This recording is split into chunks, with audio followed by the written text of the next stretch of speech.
Roger Stone here. Every day you wait, your money loses value, but gold and silver don't follow those same rules. American Sovereign Bullion gives you access to a nationwide wholesaler network, helping you secure aggressive pricing on real physical metals. Call 844-272-2428 now to get your free gold and silver guide to learn how to protect your wealth with physical gold and silver, delivered right to your door or with a gold IRA. Visit asbgold.com. That's asbgold.com for your free gold and silver guide today. Listen, all you New Yorkers.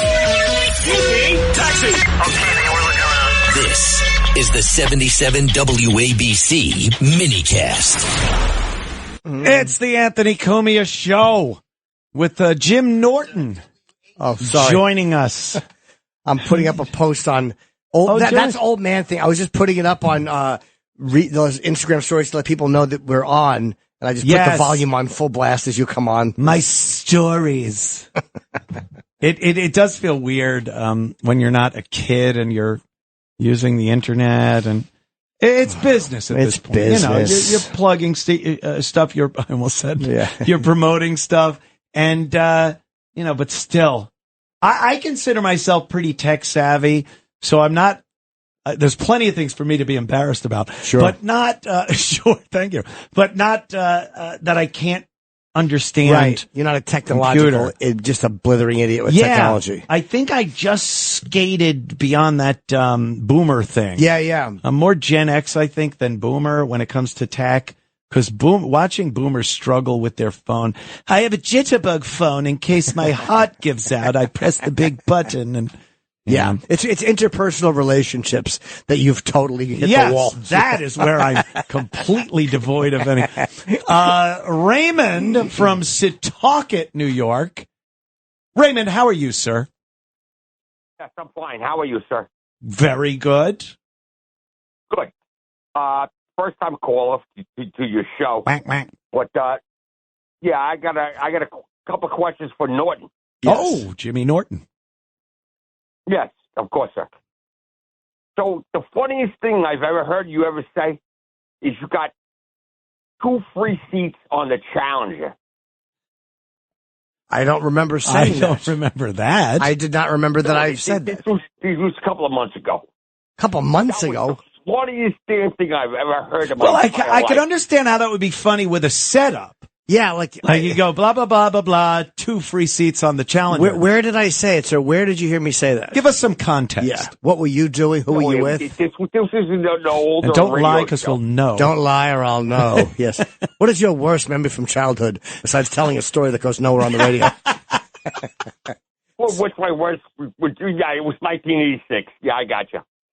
Okay. All right. Raymond, thank you so much for the Raymond. call. Yes. Isn't it great when you could just It sure is. Push a button. Remember, 246, Raymond. Yes. Kevin from Long Beach, New York. What's up, Kev? How you doing, Ed? Hey, this is a treat. How you doing, Jimmy? Hello, sir. Great. Of course it's a treat. Yeah, you talking before about the old O&A shows. I am like addicted. I mean, I heard them all back then. But, I'm 68 now, so I've forgotten quite a bit. Sure. Hey, tell me about it, right? Exactly. Am I right? Putting your shoes in the refrigerator. I understand. car keys are in your cereal bowl. Honey! His wife's eating cat food. I remember the O&A show. That's great. You're like Gene Hackman and his wife. Your dog's just in the cage. No one's walking them. She's taking the medication. You're driving for a Starbucks. She's eating mice feces. Go ahead, sir. Sorry. Yes, Mark. Or Kevin. Go Sorry. ahead, Kevin. Yes. That's what I miss is the brutality of the humor you guys used to do back then was just, you never heard anything like it before. I mean, you heard Rickles and stuff, but this was like Rickles on 10, It was just great. And my son used to get into it, so we, go back. Son is attempting to bring an outside joke into this situation. Your son needs to be corrected. Hey, you're the senile caller. Didn't you leave your keys in the fridge and then give your wife cat food? I'd keep going, but it might be a problem on terrestrial radio. Literally one line away from losing you this gig. Yes, Kevin. Back in the.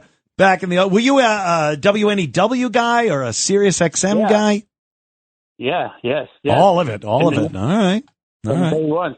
Good to hear. I listen to him on YouTube, and I go every day. I listen to him every day, and just this is great to hear. But how prescient you guys were politically. Yeah, a lot of people kind of forget because it cost me my job. No, we would touch on politics and things like that. Our jobs. And it was sorry.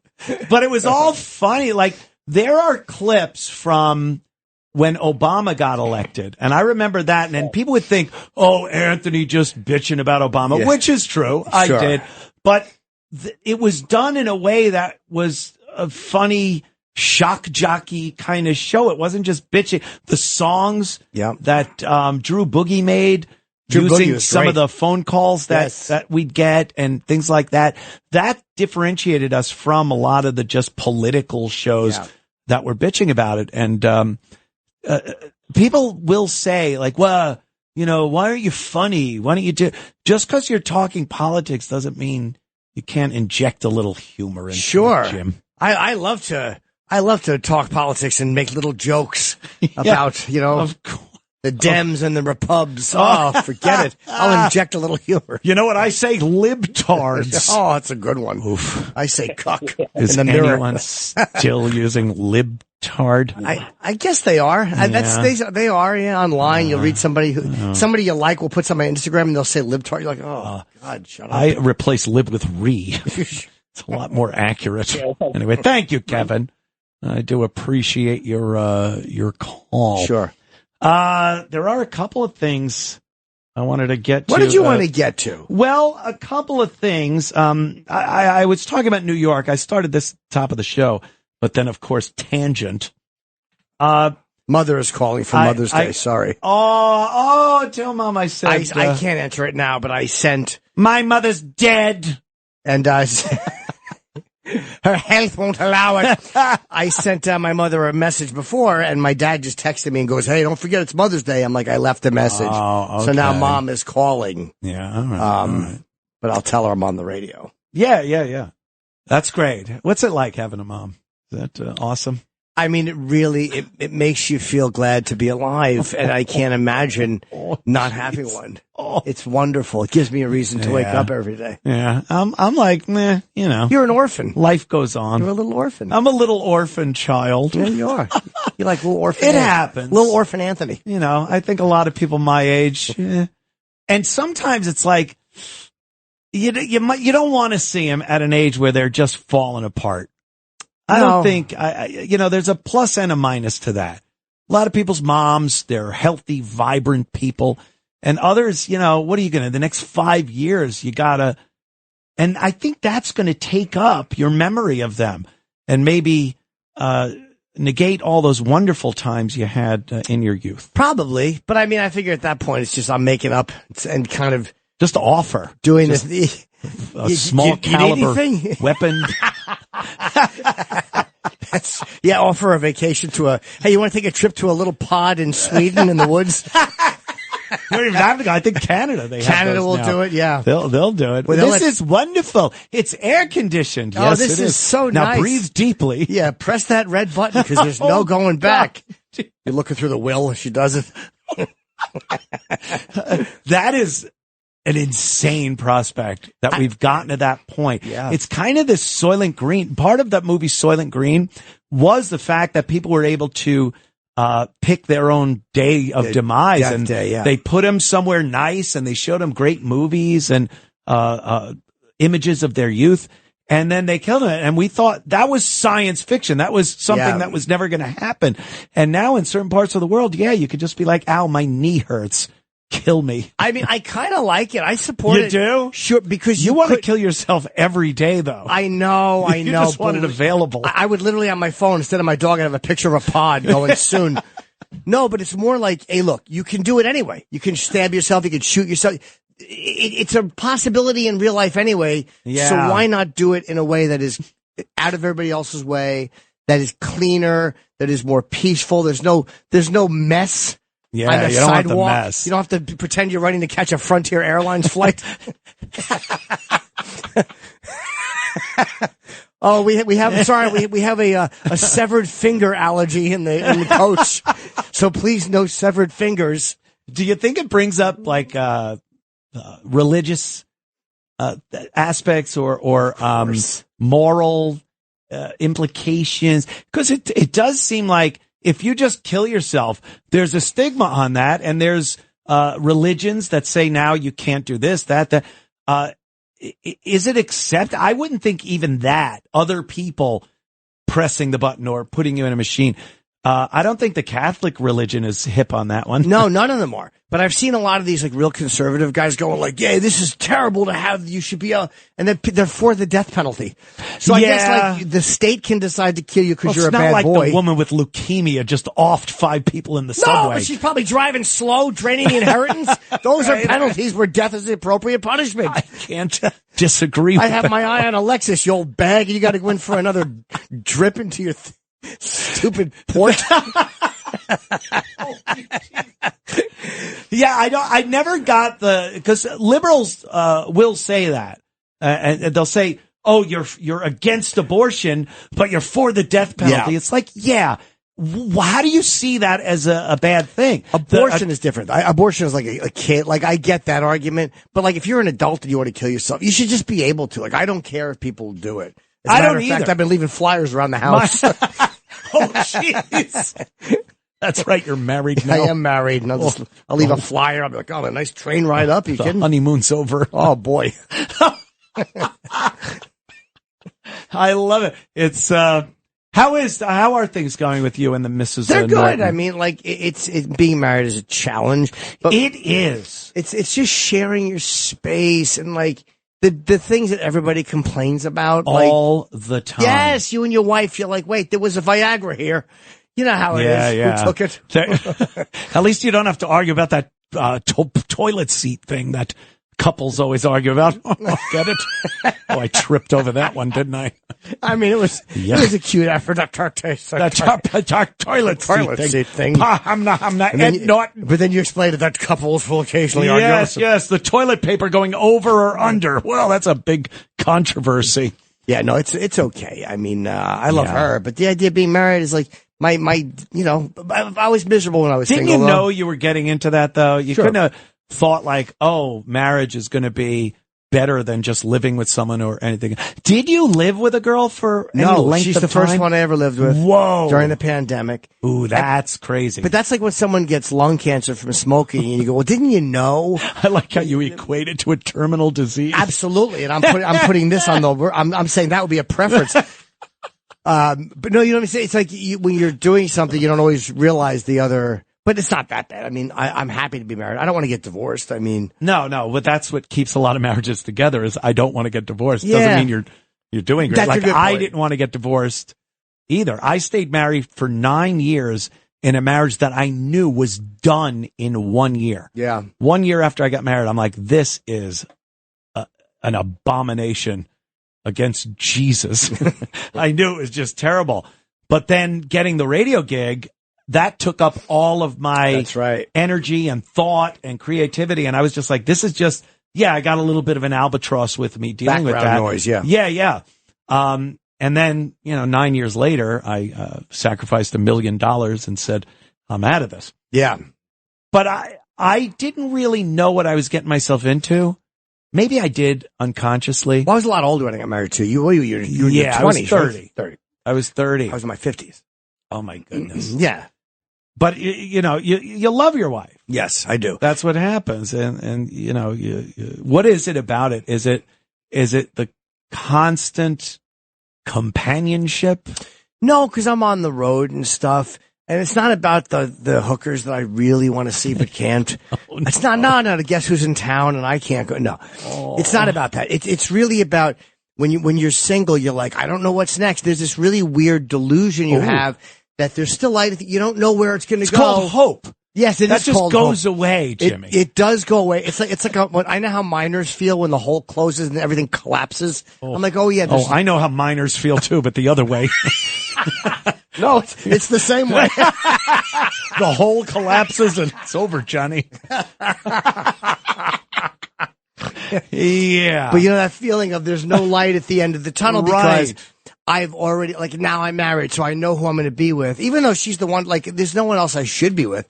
it's irrational and it's childish thinking. It's not like anything she's doing. It is immature thinking. Yeah. At some point you have to, my Uncle Tony told me once. Oh no. I know. Well, It could be an ugly story. Yes. He was rubbing his beard on me. No. Smell this, the pillow. he said, what are you looking to do? Like as far as relationships go. Okay. Because I was a mental patient, just madhouse. I broke up with a girl after 9 years, and every subsequent relationship was pretty much 9 years. Yeah. I'd only had a very limited amount of girls, but they were monogamous, long-term relationships. Yeah. And then after the last one, that was about 2009, somewhere around there. I just went, I'm going just nuts. Yeah. I'm going to be the guy that I wasn't in my youth. That you couldn't be. That I couldn't be. Yeah. And it was great. It was fun, but it was a little nerve-wracking, a little challenging. Sure. I got caught a few times being a bad boy. That's the worst. It's so bad when you just know. How'd you get caught? What's one of the ways you got caught? One of the ways, my rat passport got me. Oh. I was going to the Bahamas with my girlfriend, and I had my passport. We both had our passports, and she was looking at hers and going, "Oh, I've been here, here, here." She goes, "Where have you been?" And I'm like, "Oh." So she starts looking through the stamps in my passport, and she sees Halifax, Canada. During the month and year that we were still together, we had been together, and she knew that Ray Lynn lived up in Canada. But didn't she remember you told her I'm going to Halifax? Well, you hadn't said you were doing something else, did you? Oh, Jimmy. Oh, I No, understand. I said I'm going up to Halifax. I'm building a schooner. They want me to help build a schooner for them in Halifax. Oh, no. Yeah. Hey, were you at the airport going to the Bahamas? No, we were still at home. But, that caused a big fight. I've had the phone thrown at me so many times because I was in the bathroom. I'm doing and it must have buzzed. A girl picked it up and then just opens the door. I'm trying to have a nice peaceful defecation. Sure. And the phone flies at my head. I'm like, all right. That's why I've removed all notifications years ago. 2:00 in the morning.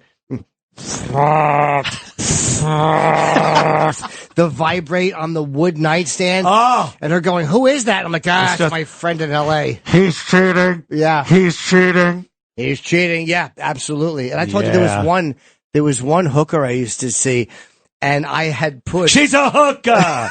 Yeah. But I put for her name because she was texting, and I just went into the bathroom and I put Anthony as her name, and I said I was talking to you. I'm a hooker. Yeah, but she didn't believe it though. Didn't buy it. No, she had seen the girl's name already. No, the fake names are so rookie. Yeah. It doesn't work anymore. Like I had President Trump and it was. Why is he sending you a picture of this? Oh, I don't know. I love it. All right. What is it? 40. Oh, look, we got time. We got a minute. All right. I'll just wait. I'll use the minute in like 30 seconds. Is that okay? Oh, wait, but that's 30. That's right. Imagine if we didn't know what to say. He's like, a lot of crazy stuff going on. Just hoping to stretch to a minute. Oh, there have been some shows. Sure. You've had guests where you're like, oh my God. Let me get my dentist. Is it safe? Yeah. Is it safe? Right after sitting down going, how you doing? You're like 59, 45 left. Yuck. Your eyes are burning holes in the clock. But you want to say to people, have you never talked into a mic before? Yes. How do you not go back and forth? And they seem to be like, they're the ones here to promote something. Talk about it. Talk about it. I just discussed that. There was a Seth Rogen. Of course, the Paris Hilton one was a classic example of that was a bad somebody not. She was early in the morning, didn't want to be there. Yeah, give and take. But maybe we'll talk a little about the Seth Rogen thing because it involves not With only us? Seth. Yeah, not only that though, but the whole weed thing. We'll get into it. Okay. Back in a moment. 77 WABC and Bergen Newbridge Medical Center honor the life of legendary broadcaster and our friend, Ernie Anastas. Hi, it's Ernie Anastas. You know, your thoughts can affect how you feel. Bergen Newbridge Medical Center is the largest hospital in New Jersey, providing comprehensive, equitable, compassionate, and high-quality emergency inpatient and outpatient medical care, plus mental health services and substance use disorder treatment. The Bergen Newbridge team can address your total health needs in one convenient location. Call 201-225-7130 for an appointment or newbridgehealth.org.